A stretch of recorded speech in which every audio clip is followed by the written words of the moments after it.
कोल्हापूरच्या सांस्कृतिक, क्रीडा आणि आरोग्य क्षेत्राला उद्या मोठी चालना मिळणार आहे. मुख्यमंत्री देवेंद्र फडणवीस, उपमुख्यमंत्री एकनाथ शिंदे आणि उपमुख्यमंत्री सुनेत्रा अजित पवार यांच्या उपस्थितीत शहरातील विविध विकास कामांचं लोकार्पण आणि उद्घाटन होणार आहे.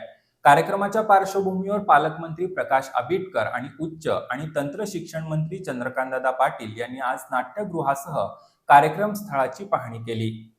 2 वर्षांपूर्वी लागलेल्या आगीत संगीतसूर्य केशवराव भोसले नाट्यगृहाचं मोठं नुकसान झालं होतं. या दुर्घटनेनंतर कोल्हापूरकरांसह राज्यभरातील नाट्यप्रेमींमध्ये हळहळ व्यक्त करण्यात आली होती. मात्र प्रशासनाच्या सातत्यपूर्ण प्रयत्नांमुळं अवघ्या दीड वर्षाच्या विक्रमी कालावधीत नाट्यगृहाच्या पुनर्निर्माण आणि नूतनीकरणाचं काम पूर्ण करण्यात आलंय.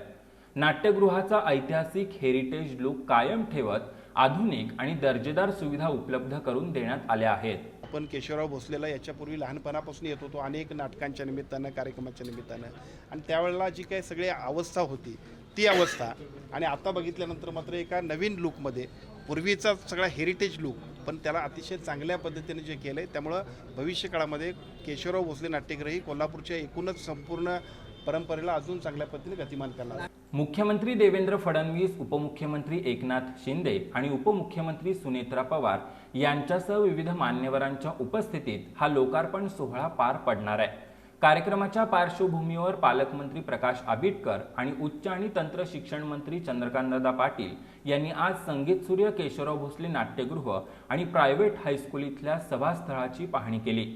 यावेळी महापौर रूपाराणी निकम, खासदार धनंजय महाडिक, आमदार अमल महाडिक, जिल्हाधिकारी डॉक्टर विजय राठोड, महापालिका आयुक्त डॉक्टर राजेंद्र भारुड, पोलीस अधीक्षक निलोत्पल बसू, उपमहापौर अक्षय जरग आणि महापालिकेचे अतिरिक्त आयुक्त रविकांत आडसूळ यांच्यासह विविध अधिकारी आणि मान्यवर उपस्थित होते.